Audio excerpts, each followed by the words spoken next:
E aí, historiadores? Hoje vamos dar continuidade à nossa viagem no tempo. Vamos falar sobre eles, os mais famosos, os mais conhecidos, os povos de língua banto. Quem eram, de onde vieram, como se fixaram no território de Moçambique e que estruturas sociais, econômicas, culturais desenvolveram. Já avisando, essa aula será dividida em 3 devido à densidade da matéria. Então, bora para o vídeo!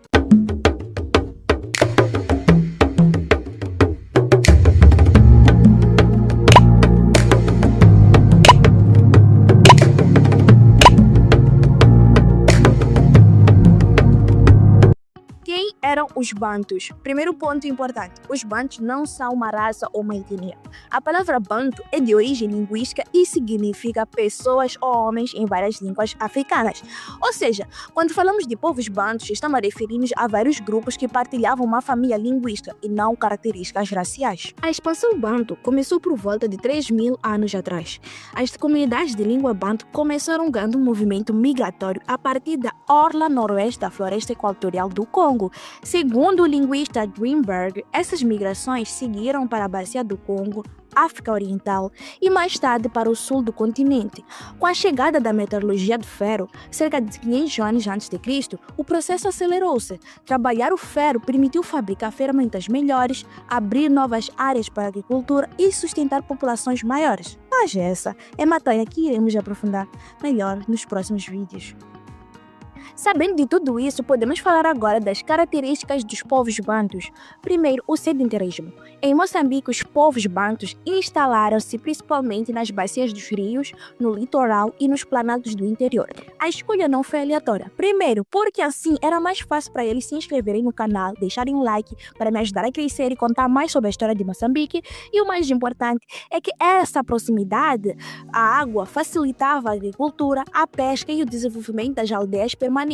Com o tempo, esses grupos deram origem às primeiras sociedades moçambicanas com tendência à produção de riqueza, maior organização e centralização do poder. Segunda característica, tendo em conta a estrutura social. A unidade central da sociedade bantu era o clã, formado pela família alargada. A partir dos clãs formavam-se as linhagens, por sua vez as tribos ou os grupos étnicos, e o sistema linhageiro variava entre matrilineal, que era mais predominante no norte do rio Zambeze, e o patrilineal, que era mais predominante ao sul do rio Zambeze.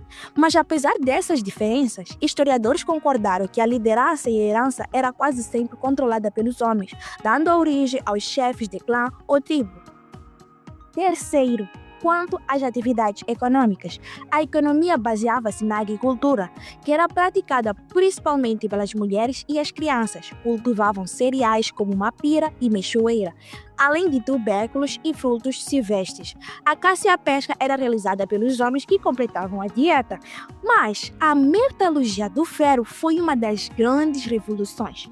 Permitiu produzir enxadas, katanas e lanças. A cerâmica e a tecelagem também ganharam certo destaque, tanto para o uso interno quanto para as trocas comerciais. Quarta característica, tendo em conta a cultura e religião ou ideologia.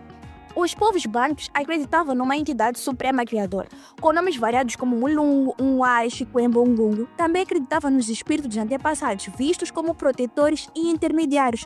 Os rituais incluíam como danças, cantos e oferendas para pedir chuva, cura ou proteção.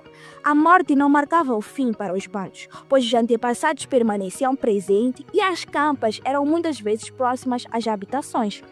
E por fim, tendo em conta a arquitetura. As primeiras habitações dos bantus eram palhotas, estruturas com pau, baro e capim, geralmente circulares e com cobertura cônica.